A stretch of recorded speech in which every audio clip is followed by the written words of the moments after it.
योगमणि trust के अध्यक्ष आदरणीय डॉक्टर जितेंद्र जी दामदार, माननीय प्रांत संघचालक जी, पूज्य संत चरण, उपस्थित नागरिक सज्जन, माता भगिनी। वास्तव में सभा में वक्ता ने खड़े होकर बोलना चाहिए और बोलने में मुझे कठिनाई नहीं है कुछ, परंतु जो विषय आपको बताया गया वो मेरे अकेले के सोचने का विषय नहीं है, हम सबके सोचने का विषय और हम उसमें सोचते भी हैं। तो आज का व्याख्यान, ये मेरा भाषण आपको सुनना इस स्वरूप में नहीं है, तो हम सबका इसमें चिंतन चलेगा। आप उस विषय का मौन चिंतन करेंगे, उसको प्रकट रूप में बोलने का काम मुझे दिया है, तो मैं बोलते रहूंगा। और ये सामूहिक चिंतन का अपना कार्यक्रम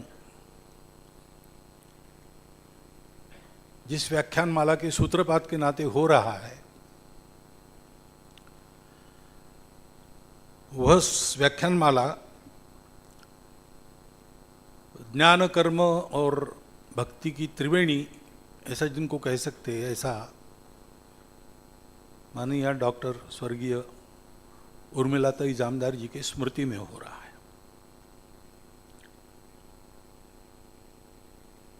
मैं उल्लेख इसलिए कर रहा हूं कि इस विषय से इन सब बातों का संबंध है। हमारे यहां हम स्मृति रखते हैं। हमने पाया है तो कृतज्ञता व्यक्त करते हैं। अपने सारे पर्व त्योहार सबको आप देखेंगे तो कृतज्ञता यापन उसका आधार स्वर है। गोवर्धन की पूजा करते हैं, नागपंचमी की पूजा करते हैं, कुछ न कुछ प्रसंग, कुछ न कुछ महापुरुष, हमारे जीवन को योगदान करने वाले किसी न किसी की स्मृति। तो जिन्होंने पाला पोसा बड़ा किया, वैचारिक अवदान दिया, सांस्कारिक अवदान दिया, उनके प्रति कृतज्ञता व्यक्त करना ही तो हमारा कर्तव्य बनता ही है। और सबसे अच्छी कृतज्ञता होती है कि जो वो कर गए वो आगे होता रहे, ऐसी व्यवस्था करना।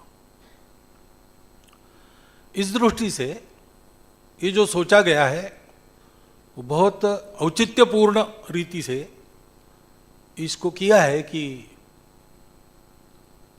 समाज में विचार जाए, समाज में संस्कार जाए, समाज की सेवा हो।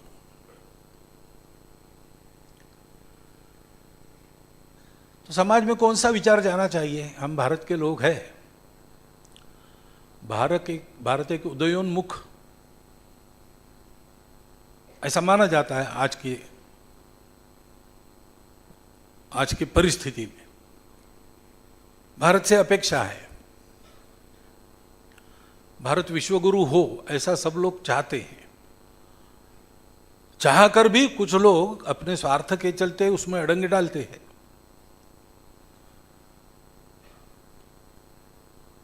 चाहकर भी न बोलने वाले भी है, परंतु चाहते सब है।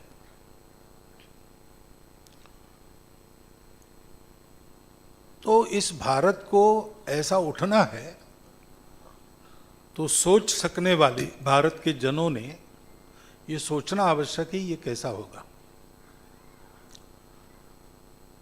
और इसमें फिर आज के शीर्षक का संबंध आता है, विश्व कल्याण के लिए हिंदुत्व की प्रासंगिकता। तो आज का प्रसंग क्या है? उस प्रसंग में विश्व की जो स्थिति है,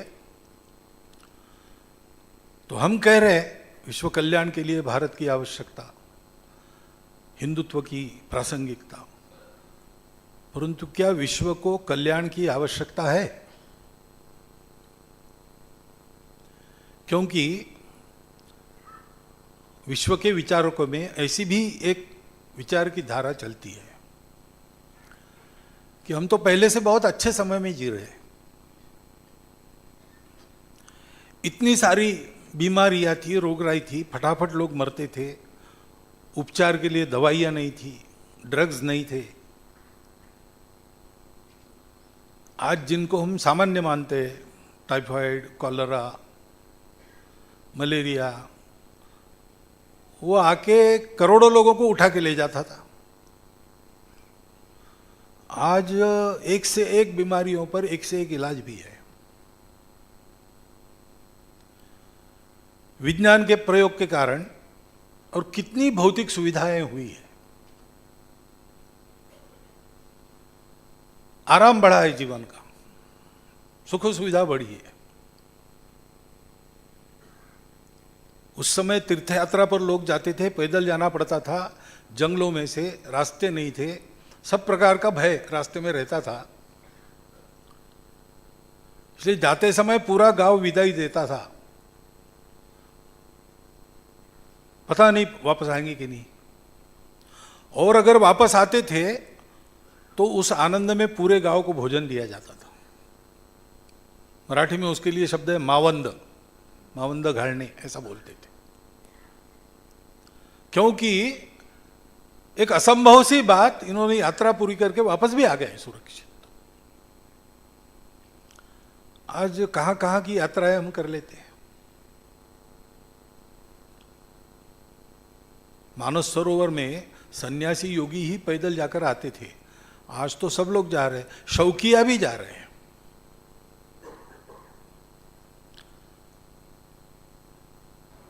दूर दूर तक एक क्लिक करो, आपको सारी जानकारी मिल जाती है। पत्र पहुंचने में कितना समय लगता था। ऐसे भी प्रसंग होते थे कि पत्र भेजा और 50 साल के बाद मिला वगैरह, पेपर में छपता था। आज क्या है, फोन अपना उठाओ, क्लिक करो, बात करो, कहीं पर भी दुनिया में।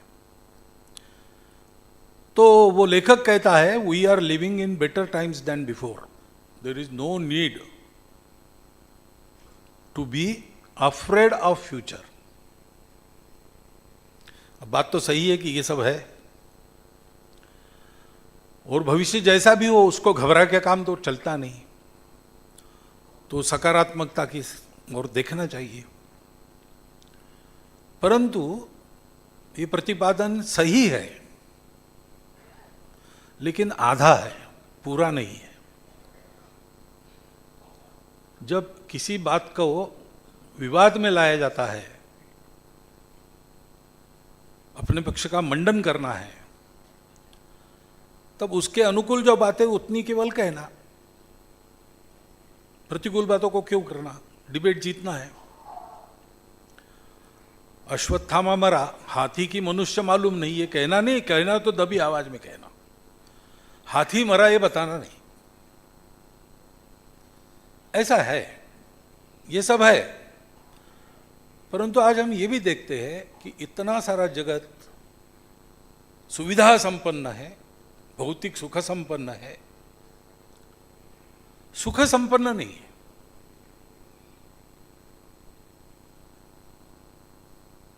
हम पर सब लोग मानते हैं कि तीसरे विश्व युद्ध का साया मंडरा रहा है। अब वो यूक्रेन के युद्ध के कारण होगा कि गाजा के युद्ध के कारण होगा, यही बातें चलती है। विज्ञान की इतनी बड़ी प्रगति हुई, अभी तक देश के या दुनिया के गरीबों तक वो विज्ञान पहुंचा नहीं है, उसकी सुविधाएं पहुंची नहीं है। लेकिन दुनिया को जलाकर भस्म करने वाले अस्त्र सब जगह पहुंच गए हैं। किसी बीमारी की दवा देहात में या जंगलों में मिलेगी नहीं, लेकिन देशी कट्टा तो मिल ही जाता है।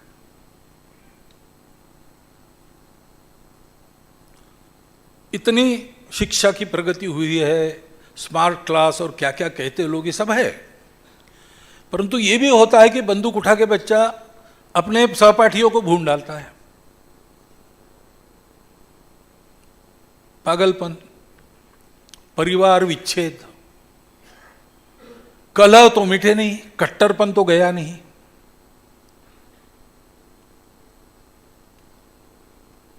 विश्व से गरीबी बेरोजगारी हट गई, ऐसा तो है नहीं। उल्टा जिस सृष्टि की छत्र छाया में हम सुखपूर्वक जीते थे और ऐसा मानते थे कि भरपूर है, वो सृष्टि आजकल हमको देती नहीं है। देती नहीं, केवल ऐसा नहीं है, तमाचा भी मारती है। पर्यावरण की स्थिति जो है, सब चिंतित है। धरती खिसक जाती है पैरों तले की, अक्षरशः धरती फट जाती है, हिल जाती है। हवा, पानी, जमीन, सब कुछ इतना प्रदूषित हो गया है कि रोग का कारण बनता है। कितनी ही ऐसी बातें हम बता सकते हैं कि सुख के खोज में, सुख सुविधाओं में दुनिया इतनी आगे बढ़ गई। 2000 वर्षों में मनुष्य ने तो लगभग सृष्टि को जीत लिया। वो चंद्रमा पर भी जाता है, मंगल पर भी जाता है, वहां से पानी लाने की बात करता है, वहां जाकर बस्ती करने की बात करता है। वो कहता है कि डरो मत, पृथ्वी सब समाप्त हो गई तो हम चंद्रमा पर बस्ती करेंगे। लेकिन पृथ्वी समाप्त क्यों कर रहे हैं? चंद्रमा पर जाने की बारी क्यों आ रही है? इसको नहीं सोचता है। इतना सब हुआ है, परंतु इतना सब होने के बाद भी दुनिया में भय मिटा नहीं है, दुख मिटा नहीं है, कष्ट मिटे नहीं है। सपनों का स्वर्ग अगर कहीं है तो मुट्ठी भर लोगों के लिए है, सबके लिए नहीं है।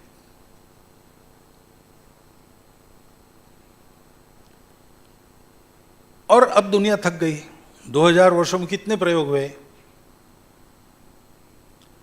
बहुत सारे प्रयोग हुए। पाश्चात्य जगत से नए पद्धति से इतिहास हमने सीखा। वो इतिहास अपनी प्राचीनता को नहीं मानता।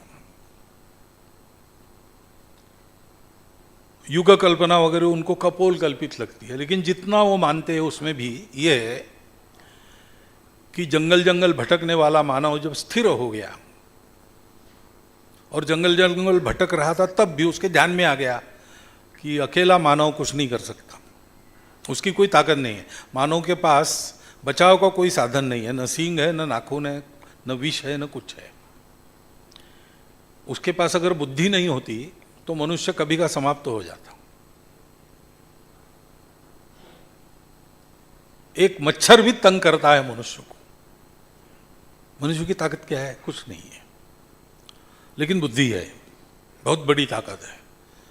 इसलिए वो सोचता है, और उसने सोचा कि अकेले निभेगा नहीं, तो हमको इकट्ठा होना चाहिए। इसलिए फिर परिवार बने। नहीं तो पहले जानवर जैसे ही रहा होगा, ऐसा पाश्चात्य इतिहास कहता है।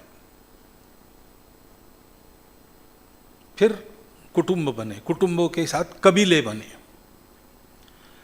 फिर खेती करना जब से प्रचलन हुआ तब वो स्थिर हो गया, तो गांव बने।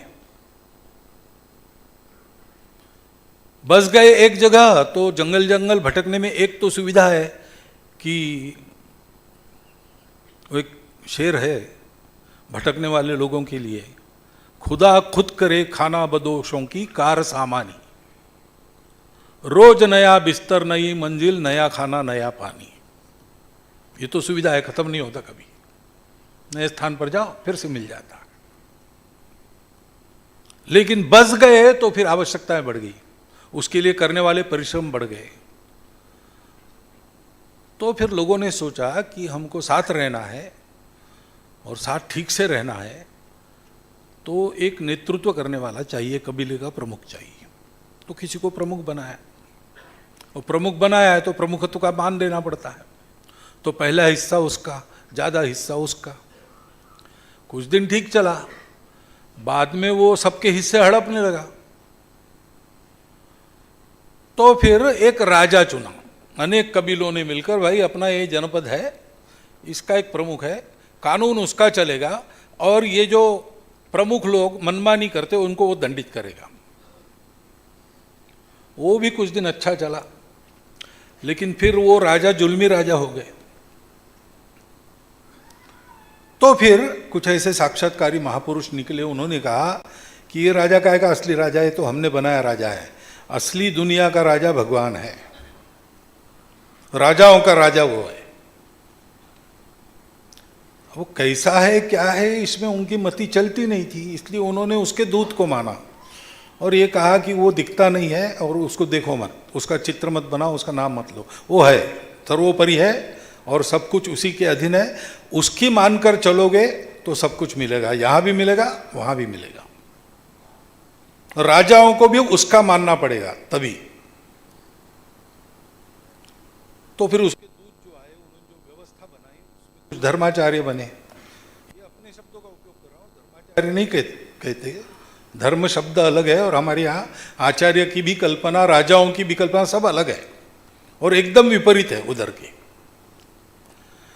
परंतु वहां ऐसा हुआ कि ऐसे जो आचार्य थे उनके, वो राजा के ऊपर बन गए।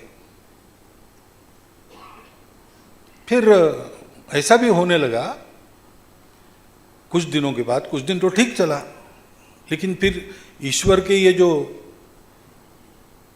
अटर्नी थे, पावर ऑफ अटर्नी जिनके पास थी, वो पैसे ले लेकर स्वर्ग में सीट का रिजर्वेशन कराते थे, जैसे आज हम रेलवे का करते हैं वैसे होता था। इतने पाप किए, ये सब नष्ट करने हैं, अच्छा ठीक है इतना दो तो नष्ट हो जाएंगे।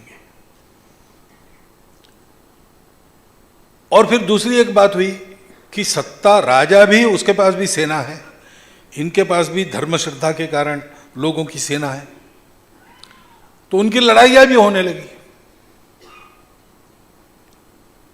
तो फिर पहले तो चोर चोर मौसरे भाई होती है, तो साठगांठ कर ली उन्होंने कि इस दुनिया का हम देखेंगे, उस दुनिया का तुम देखो। ये सेक्युलर शब्द आया है ना, वो उससे आया है। सत्ता संघर्ष, दोनों में से किसकी सत्ता? तो यह तय हुआ कि भौतिक बातों की सत्ता राजा की और पारमार्थिक बातों की इनकी। तो इनके इस धंधे को, दोनों को आपस में संरक्षण मिला। राजा को नैतिक संरक्षण वहां से मिलता था और इनके कारनामों को राजा का भौतिक संरक्षण मिलता था। ऐसा चलने के बाद उसकी भी प्रतिक्रिया हुई और मनुष्य के पास उसी समय एक नया हथियार लग गया, उसका नाम है विज्ञान। उसने तर्कपूर्ण ढंग से विचार करना शुरू किया, प्रयोग करना शुरू किया और एक वैज्ञानिक मनोभावना बढ़ाते गए, वैज्ञानिक माइंडसेट बनाते चले, जो कहता है कि प्रमाण के बिना मत मानो, प्रत्यक्ष प्रमाण चाहिए, अनुभव। और मेरा अनुभव सब जगह वैसा ही आता है और ये अनुभव मैं रिपीट कर सकता हूं, तब वो सत्य है। तो सारा ये मकड़जाला जो था अत्याचारों का, वो ध्वस्त होने लगा और विज्ञान, वैज्ञानिक मन की सत्ता धीरे धीरे चलने लगी। लोग सारे उस दकियानुसीपन से बाहर आए और फिर आगे आगे ज्ञान की भी प्रगति होने लगी, भौतिक सुख सुविधा की भी प्रगति होने लगी। वैज्ञानिक अहंकार से ऐसा कहने लगे कि भगवान है तो उसको हमारे परीक्षण नलिका में, टेस्ट ट्यूब में आना पड़ेगा, तभी उसको मानेंगे, नहीं तो नहीं मानेंगे। अब ये विज्ञान जो आगे चला तो उसके प्रयोग अगर होते हैं, उसके लिए धन लगता है, तो धनिक लोगों का महत्व बन गया। जो सारे पहले के वैज्ञानिक हैं, उनके प्रयोग करने के लिए उस समय के धनिक लोग वो पैसा देते थे, करते थे। पहले तो अच्छी भावना से चलता था, लोगों को दकियानुसीपन से मुक्ति दिलाना है, ज्ञान का वर्धन होना है, सृष्टि के रहस्यों का पता चलना है। बाद में शस्त्रास्त्रों के व्यापार भी शुरू हो गए, नोबेल पारितोषिक जिनके नाम पर है वो नोबेल ऐसे ही शस्त्रास्त्रों के व्यापारी थे। कहते हैं कि उनको अपने शस्त्र बनाने थे जो संवार होता है वो देखकर उनको पश्चाताप हुआ, इसलिए नोबेल पारितोषिक उन्होंने शुरू किया। लेकिन उनको हुआ होगा, लेकिन और किसी को नहीं हुआ, वो परंपरा चलती रही। तो वैज्ञानिकों का विज्ञान तो स्वीकार होने लगा, लेकिन एक तरफ श्रद्धा लोगों की खत्म होने लगी। अंधश्रद्धा पहले खत्म हुई और अच्छा हुआ, लेकिन श्रद्धा बाद में खत्म होने लगी। उसके चलते विज्ञान को नीतिमत्ता का सहारा नहीं रहा। तो हम देखते हैं कि कितने संहारक अस्त्र उसमें से आए, कैसा संहार हुआ। 2 विश्व युद्ध हो गए, इतना बड़ा संहार हुआ, लेकिन तीसरे विश्व युद्ध की संभावना बनती चली जा रही। और उसके चलते नीतिमत्ता खत्म हो गई। तो समाज में एक तरह से स्वैराचार फैल गया। इसका समर्थन करने वाले विचार भी आ गए, क्योंकि ये जब हुआ तब फिर 2 प्रवाह हुए, ईश्वर को मानने वाले और ईश्वर को न मानने वाले, और उनके भी अपने अपने प्रयोग हुए।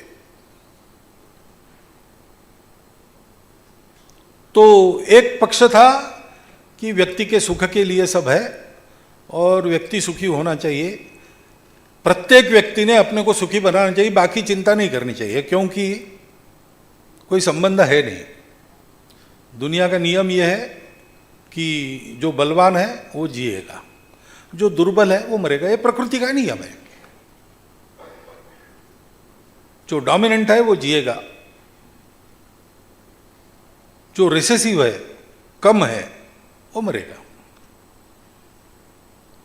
और इसलिए बलवान बनो और सुख पाने के लिए अधिक दिन जियो। भौतिक सुख ही सब कुछ है और कुछ नहीं है। क्योंकि विज्ञान यद्यपि एक प्रकार है ज्ञान पाने का, उसके साधन बहुत मर्यादित है अभी भी। वो एक दूर तक देख पाते हैं, लेकिन उसके बाद वो नहीं देख पाते। बहुत पहले सन 70-71 में एक रीडर्स डाइजेस्ट नाम का मैगजीन, आप जानते हैं रीडर्स डाइजेस्ट को, उनके 75 वर्ष पूरे हो गए। तो उन्होंने एक स्मृति अंक निकाला, कॉमेमोरेटिव वॉल्यूम। उसमें रीडर्स डाइजेस्ट में जो प्रसिद्ध लेख वगैरह हुए उसका संग्रह था। उसमें एक लेख था द स्टारी यूनिवर्स। किसने लिखा मुझे याद नहीं, लेकिन वो एक बहुत नामवर फिजिसिस्ट थे। तो उन्होंने कहा कि अभी हमने इतने बड़े विश्व में दूर दूर तक का पता लगाया, हम लाखों प्रकाश वर्ष दूर देखते हैं, करते हैं, लेकिन अब कठिनाई ये हो गई कि इतना दूर जब जाते हैं तब हमारा फिजिक्स वहां नहीं चलता। प्रकाश सरल रेखा में जाता है, पृथ्वी पर ठीक है, चंद्रमा तक ठीक है, हो सकता है सूर्य तक भी ठीक हो, लेकिन लाखों प्रकाश वर्षों दूर जाना है और बीच में कौन से माध्यम है, कौन से फोर्सेस है बीच में, जैसे अपना गुरुत्वाकर्षण है वैसे स्ट्रांग और वीक इलेक्ट्रिकल फील्ड्स है, मैग्नेटिक फील्ड्स है, इन सब में जाते जाते हो सकता है कि प्रकाश ऐसा दूर से आए। तो हमारे सामने जो दिख रहा है हमको, वास्तव में हमारे पीछे है, लेकिन प्रकाश घूम के उधर गया, वहां से वापस हमारे पास आया तो हमको सामने दिख रहा है। और जो दिख रहा है वो 30 लाख प्रकाश वर्ष पुराना है, वो आज की जानकारी नहीं है। इसलिए यहां विज्ञान की ज्ञान पाने की क्षमता समाप्त हो गई, उनके पास साधन नहीं है। दूसरी तरफ छोटे सा छोटा से छोटा करते करते अब हिग्स बोसान तक हम पहुंच गए, लेकिन इसके आगे प्रत्यक्ष प्रतीति नहीं है। गणित और तर्क के आधार पर अनुमान है, क्योंकि देखने जाएंगे तो वो बिगड़ जाएगा। और कणों तक हम पहुंच गए। अब कण और ऊर्जा में फर्क है कि दोनों एक है, ये समझ में नहीं आ रहा। ऊर्जा कभी कभी कण बन जाती है, कण कभी कभी ऊर्जा बन जाती है। तो वहाँ भी पंचेंद्रिय और उसको वैज्ञानिक बैसाखियाँ देकर उसकी शक्ति बढ़ाकर जो हम करते हैं, वो जानने की हमारी क्षमता विज्ञान की समाप्त है। अब प्रत्यक्ष करना है तो प्रकाश से अधिक गति वाले साधनों का उपयोग करना पड़ेगा। ऐसा साधन नहीं है दुनिया में, क्योंकि प्रकाश के अधिक गति से जो जाएगा वो बिखर जाएगा कणों में। अब ऐसा साधन एक ही है, वो है मन। और मन है और उसका उपयोग हो सकता है, ये एक्स्ट्रा सेंसरी परसेप्शन के जो प्रयोग हो रहे हैं उससे सिद्ध होता है। तो मन का उपयोग हमको करना सीखना पड़ेगा। और उसके लिए वो लेख में नाम दिए उसके, भारत में जाकर पातंजल योग सूत्र, योग वासिष्ठ, ऐसे ग्रंथों का अध्ययन हमको करना पड़ेगा। तो विज्ञान की ये मर्यादा अब स्पष्ट हो गई है। अब हिग्स बोसॉन मिलने के बाद अब ये कहां से शुरू हुआ ये उनको मिल नहीं रहा है। अभी मिला है थोड़ा सा, वो बाद में उल्लेख करूंगा मैं, क्योंकि वो वही बताता है जो नासदीय सूक्त में हमने बताया है, हमारे पूर्वजों ने बताया। लेकिन पहला जो विज्ञान था, चल पड़ा तो अहंकार भी जागा, तो यही सब कुछ है। तो उस विज्ञान का दंभ भरने वाले लोगों ने अपने कुछ प्रयोग किए जड़वाद के आधार पर, उपभोग ही लक्ष्य जीवन का है ऐसा मानकर। तो अब एक मैंने बताया, उसको गोलमटोल भाषा में कैपिटलिज्म कहते हैं। जिसके पास साधन है, जिसके पास शक्ति है, वो सुखी बने। उसके मन में है तो औरों को सुखी बनाए, नहीं बनाएगा तो दोष नहीं। उसको जीना है, उपभोग के लिए जीना है, ज्यादा जीना है, समर्थ बन के जीना है। उसकी भी प्रतिक्रिया हुई, नहीं, व्यक्ति तो समाज के यंत्र का एक पुर्जा है केवल। उसकी जितनी क्षमता है उतना काम उससे लो और उसको जितना चाहिए उतना दो।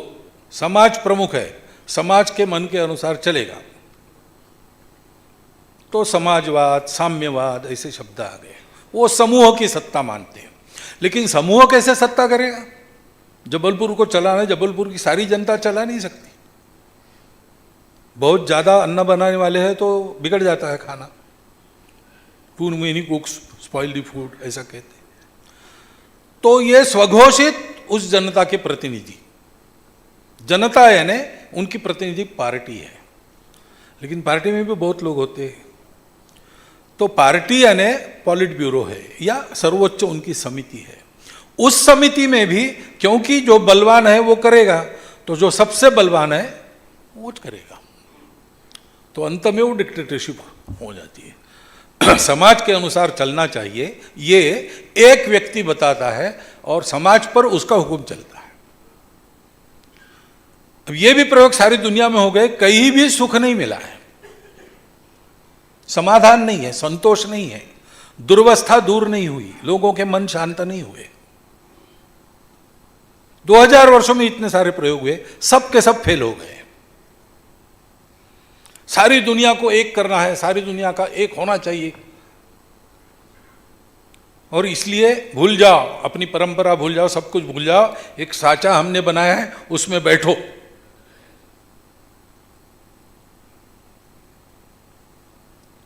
दो 2000 सन तक ये करते रहे सब दुनिया के बड़े देश, यूनो वगैरह के जरिए।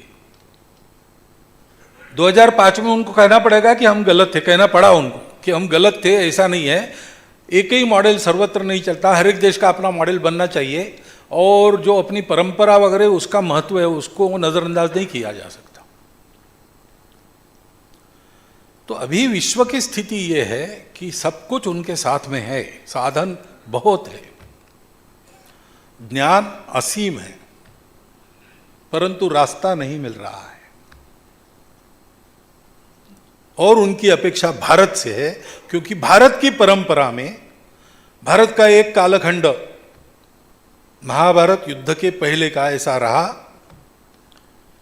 कि सारी दुनिया को हमने भौतिक सुख संपदा भी दी और आत्मिक शांति भी दी।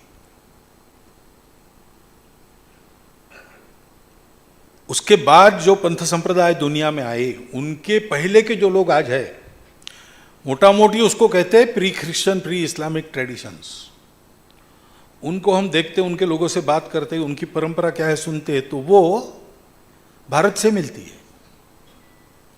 और वो भारत में आते हैं, हर 4 साल बाद एक बार आते हैं।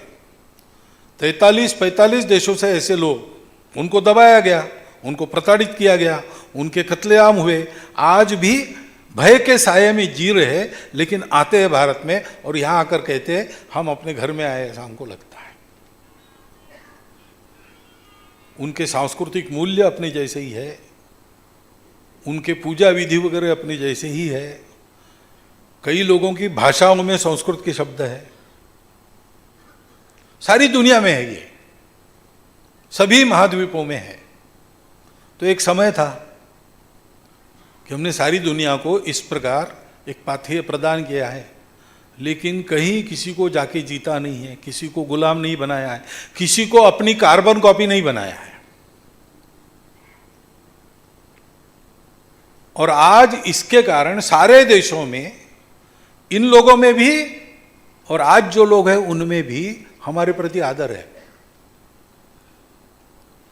तो दुनिया ये जानती है कि भारत ने एक लंबे समय तक ऐसा जीवन दुनिया को दिखाया है कि जिसमें भौतिक और आध्यात्मिक दोनों प्रकार का विकास है।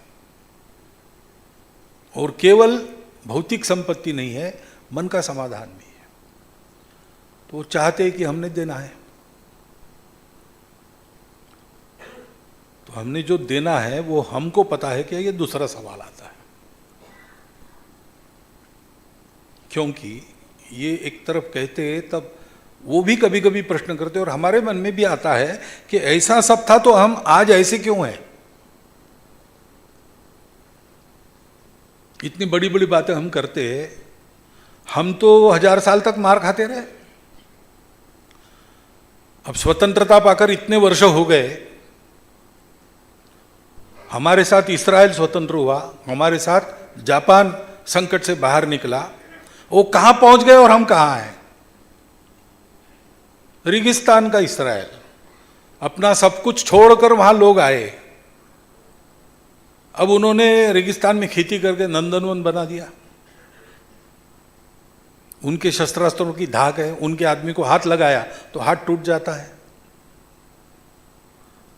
और स्वाभिमान के साथ सारी दुनिया में बिल्लस भर लंबे, 3 अंगुली चौड़े, कुछ थोड़ी सी जनसंख्या ऐसा होने के बाद भी प्रगत राष्ट्रों में है वो। जापान एक समय दुनिया के बाजारों का राजा बनकर बैठा था, अण्वस्त्रों से बेचिराग हो गया था, अमेरिका के प्रभाव में चलना पड़ा, आज कहां पहुंचा है। हमारे साथ चीन भी बाहर आया, वो कहां है। हम ऐसे क्यों रहे अगर ये है तो हम इतिहास देखते तो हमारे ध्यान में आता है कि लंबे समय तक सुख सुविधापूर्ण शांतिपूर्ण जीने से हम लोगों में विस्मृति आ गई। और हमारे शास्त्र कहते हैं कि ये कली का प्रभाव है। अब कली का प्रभाव मानना नहीं मानना बात आपके ऊपर है, परंतु प्रभाव तो जो बताया जाता है वैसा है। हम अपने आप को भूल गए, इसलिए अपनी थाती को भूल गए। और महाभारत काल में ही थोड़ा सा शुरू हो गया था। पेट के लिए विद्या बेचने वाले गुरु, भगवत भक्त होकर भी अधर्म पक्ष से लड़ने वाले योद्धा, वो सब आदरणीय लोग हैं, मैं उनका अपमान नहीं कर रहा हूं, लेकिन उनकी यही विपरीतता, दुविधा ये वहां है। परीक्षित राजा को तक्षक का दंश होगा तो वो न मरे, इसलिए एक विद्वान को भेजा जो जानता था मंत्र विद्या, उसको दंश जिसको करना था वो तक्षक वो उसको मिल गया रास्ते में। तक्षक ने पूछा कहाँ जा रहे हो, उसने बताया वहाँ जा रहा हूँ। तक्षक को लगा कि ये घात करेगा, तो उसने कहा कि मैं तुमको चाहे जितनी संपत्ति दे सकता हूँ, तुम वापस जाओ। तो तक्षक से संपत्ति मिलेगी, इसलिए वो वापस गया संपत्ति लेकर। चारित्र की गिरावट, आत्मा परमात्मा ये सब हमको मालूम है, भोग नहीं त्याग के लिए जीवन ये सब मालूम है, लेकिन भोग विलासिता का प्रभाव, वो मध्ययुग में नाटक निकले मृच्छकटिक जैसे, उसमें देखिए तो आपको ये पतन का चित्र दिखता है। हम भूल गए, और हम भूल गए इसलिए स्थिति हो गई हमारी कि हम गुलाम हो गए। लेकिन भारत का ये सौभाग्य है कि ऐसे अंधकार में से उसको बाहर निकालने के लिए महापुरुष आते हैं, साक्षात्कारी लोग आते हैं। उनको इस दुनिया से लेना देना कुछ नहीं, लेकिन वो वहाँ से वापस आते हैं। तुकाराम महाराज हो गए, उनकी एक वाक्य है मराठी में, बुड़ती है जन देखे में ना डोला, कि ये लोग डूब रहे, ये देखा नहीं जाता, इसलिए मुझे वैसे लेने देना कुछ नहीं, मैं तो सदैव वैकुंठ में बैठा हूँ और मुक्त हो गया हूँ, मेरा संबंध कुछ नहीं है, परंतु ये नहीं देखा जाता इसलिए मैं जा रहा हूँ। और आते हैं, वो उपदेश करते हैं, हमको बाहर निकालते हैं। ऐसा एक नवोत्थान भी एक समय आने पर शुरू हुआ। सामान्यतः 1857 के बाद का काल, आज का भारत का जो उत्थान है उसका प्रारंभ ऐसा दिखाई देता है। तो वो शुरू है, लेकिन हमने ठीक से अभी अपने आप को याद करना बाकी है। अभी तक मैं भारत रास्ता दिखाएगा, भारत रास्ता दिखाएगा बोल रहा हूं, आप सबको अच्छा लगेगा, ये मैं बाहर बोलूंगा तो कोई विवाद नहीं होगा, लेकिन जिस समय मैं कहूंगा कि हिंदुत्व रास्ता दिखाता है, तब विवाद शुरू होंगे। गड़बड़ यह है, दुनिया की ये स्थिति हो गई, भारत की ये स्थिति हो गई। कारण क्या है? पहली बात है, सारी दुनिया एक है, इस सत्य का विस्मरण। एक है यानी भावनात्मक नहीं, प्रत्यक्ष, मटेरियली ऑल्सो, अस्तित्व की एकता, ये हमारे पूर्वजों को मिला। उधर भोगवाद क्यों आया? क्योंकि वो आगे गए नहीं, रुक गए। आपको वो कथा पता है इंद्र की, विरोचन की? सब ऐसे ही परिस्थिति थी कि सब सुख सुविधा है लेकिन समाधान नहीं है। तो राक्षसों के नेता विरोचन, देवों के नेता इंद्र गए अपने अपने गुरु के पास, पूछा कि क्या करना चाहिए। तो दोनों के गुरुओं ने बताया कि ब्रह्मा जी के पास जाओ, उनके पास एक आत्मविद्या है, आत्मा है, अमर है, शाश्वत है, उसको जानने से कुछ जानना शेष नहीं रहता, और उसको जानने से शाश्वत सुख कभी फीका न पड़ने वाला प्राप्त हो जाता है। उनसे जाकर वो सीख लो, यहाँ आकर सिखाओ। तो दोनों शिष्य भाव से वलकल परिधान करके हाथ में संविधा लेके वहाँ पहुँचे। ब्रह्मा जी ध्यानस्थ थे, साष्टांग नमस्कार किया, संविधा एक कोने में रख दी और उनके ध्यान से बाहर आने की राह देखते हुए बैठ गए पद्मासन में। ब्रह्मा जी ने आंखें खोली, देखते तो इंद्र और विरोचन और वलकल पहने हैं, और देखा कि संविधा रखी है, इन्होंने ही लाई। तो समझ गए कि आप आ गए शिष्य भाव से, क्या जानना चाहते हो? तो इन्होंने कहा कि आत्मा को पाने से कुछ भी पाना शेष नहीं रहता, उसको जानने से कुछ भी जानना शेष नहीं रहता। उस आत्मविद्या को हम सीखने आपसे आए हैं, वो आत्मा कैसे देखना हमको बताइए। तो ब्रह्मा जी ने कहा कि तो तुम देखते कैसे हो? बोले आंखों से। बोले आंखों से नहीं देखते हो, क्योंकि मरने के बाद आंख तो है लेकिन देखती नहीं। तो तुम्हारे आंखों में कोई देखने वाला बैठा है, उसको ढूंढ लो, वही आत्मा है। वे दोनों खड़े हो गए, एक दूसरे की आंखों में आंखें डालकर देखने लगे। तो क्या दिखता है? अपना ही प्रतिबिंब दिखेगा। आंख तो एक दर्पण का काम करती है। तो उन्हें ब्रह्मा जी को पूछा कि रोज हम दर्पण में देखते हैं तो यही दिखता है, रोज हम पानी में देखते हैं यही दिखता है, वही आत्मा है क्या? ब्रह्मा जी कुछ बोले नहीं। तो उन्होंने कहा कि मौनम सम्मति लक्षणम है, यही आत्मा है, चलो मिल गया। अरे हमको सोच में थे क्या सीखना है, 1 मिनट में काम हो गया। आनंद से जाने लगे। वैतरणी पार करते समय नौका से चप्पू चला रहा था विरोचन, इंद्र देख रहा था। तो उसने देखा अपना और विरोचन दोनों का जो आत्मा दिखता है प्रतिबिंब के रूप में, जो अमर शाश्वत है, तो चप्पू चलाने से नष्ट हो रहा है। उसने कहा रुको रुको भाई, गड़बड़ है कुछ। ब्रह्मा जी ने हमको पहेली में उलझाया है, वो तो नष्ट नहीं होता ना, ये नष्ट हो रहा है। तो विरोचन ने कहा कि भाई अब कहाँ उतना दूर से फिर से आएंगे, वलकल वगैरह, रोज कैसे वस्त्र पहनने की आदत है, क्या खाने की आदत है। अब ब्रह्मा जी ने एक बार बता दिया, वो झूठ क्यों बोलेंगे। उन्होंने जो बताया वैसे ही है, यही आत्मा है, हम ही आत्मा है। यह हाड़ मांस का देह जो दिखता है वही आत्मा है। आसमां पे है खुदा और जमी पे हम, तो मैं नहीं आता, तुम जाओ। तो विरोचन वापस गया और वहां रुक गया, लेकिन इंद्र रुका नहीं। इंद्र फिर से गया, फिर ब्रह्मा जी ने और उसको पहेलियां बुझाई, और कालांतर में उसको आत्मा की प्राप्ति हो गई। उनसे जो प्रवाह बना मानवता का, वो अपना प्रवाह है। वो जो बात है वो अपना ध्रुव सत्य है। भारत उस पर खड़ा है, भारत उसके कारण बना है। क्योंकि ये जब प्राप्त हुआ तो इसका मतलब ये होता है कि दुनिया में सब कुछ मेरा है, वही आत्मा है, वही सर्वत्र है। अस्तित्व की एकता ये सत्य है, विविधता मिथ्या है। मिथ्या यानी झूठ नहीं, रिलेटिव ट्रुथ है। आप और मैं भिन्न है। आपका भोजन हो गया तो मेरा हुआ, ऐसा नहीं होता है। आपको अलग खाना पड़ता है, मुझे अलग खाना पड़ता है।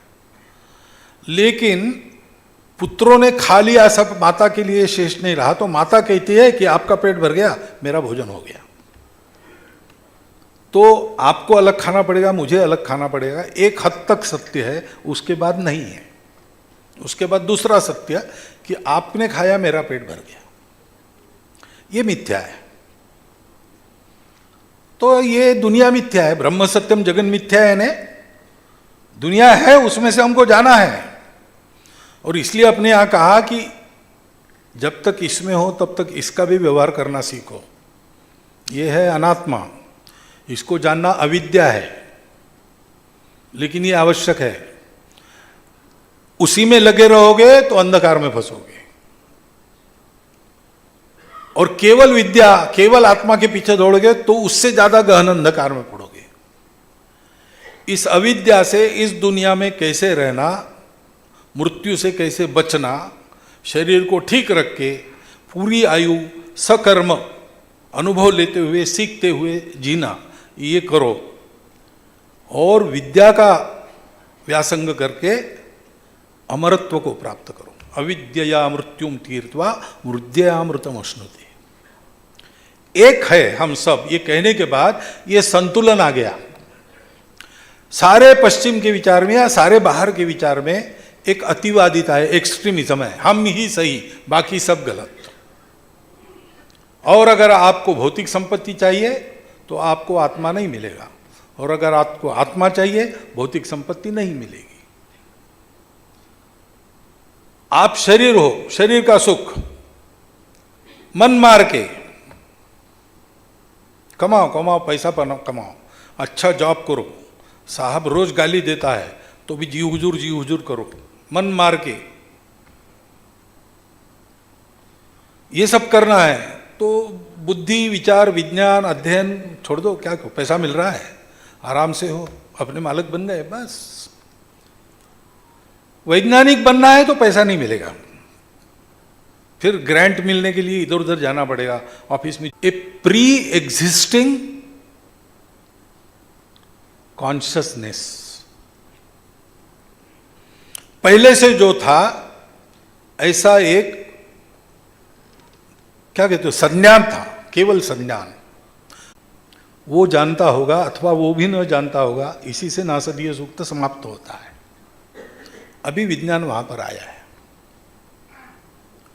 इस सत्य के आधार पर सारे जीवन की पुनर्रचना करते हुए सब साथ चले, सबकी विशिष्टता विविधता का स्वीकार सम्मान हो, रंग बिरंगी दुनिया सुंदर दिखती हो, सौंदर्य कायम रहे, और इस रंग बिरंगेपन में अपना एकत्व न भूलते हुए सब लोग मिलकर आगे चले। इसको पहले अपने जीवन में सिद्ध करना है भारत में,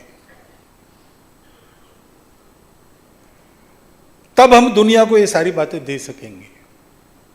और ये देना आज के दुनिया की आवश्यकता है, उनकी मांग है, और अपना ये कर्तव्य है, क्योंकि हमारे पूर्वजों का आदर्श, हमारे पूर्वजों का आदेश है। एतद्देश प्रसूतस्य सकाशादग्र जन्मः स्वम स्वम चरित्रम शिक्षरन पृथिव्याम सर्वमानव। और इसलिए आज के विश्व को कल्याण की आवश्यकता है और उस आवश्यकता को पूरा करने वाला केवल हिंदुत्व है। इसलिए हिंदुत्व जो आज विज्ञान सिद्ध भी है और विज्ञान के बहुत आगे है, वो अत्यंत प्रासंगिक कल भी था, आज भी है, सदा रहेगा, क्योंकि हिंदुत्व जिसको कहते वो सारा कुछ रचा गया है अस्तित्व के सत्य के आधार पर। हम लोग इसको ठीक से समझे और अपने व्यक्तिगत आचरण को, पारिवारिक आचरण को, सामाजिक आचरण को, अपने राष्ट्रीय आचरण को, अपनी नीतियों को, अपने व्यवहार को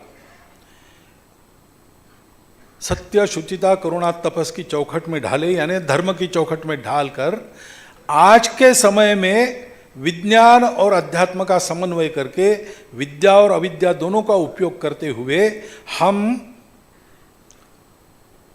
कैसे जी सकते हैं सतत कर्मरत रहकर विश्व का उपकार करते हुए। ईशावास्यमिदं सर्वं यत्किंचम जगत्याम जगत तेन त्यक्तेन भुंजिथा माँ गृधक कस्यचिद् वनम कुर्वन्ने वेह कर्मामि जी विषेच्छतः समा। ये जीवन व्यक्तिगत जीवन से लेकर तो राष्ट्रीय जीवन तक सर्वत्र दिखाकर हमको दुनिया की इस आवश्यकता को पूर्ण करना है। ये कर्तव्य हमारे सामने उपस्थित है। इसलिए थोड़ा सा लंबा बोला हूँ, लेकिन मुझे लगता है कि जो बेसिक्स है, फंडामेंटल्स है, अपने सामने जो काम पड़ा है उसकी थोड़ी चर्चा आपके सामने करूँ तो कम से कम मेरा दिमाग तो ठीक हो जाएगा। इसलिए वो आपके सामने मैंने रखा है, आपने सुन लिया, लंबा हुआ तो भी। इसलिए आपका धन्यवाद करता हूँ और मेरे वाणी को विराम देता हूँ।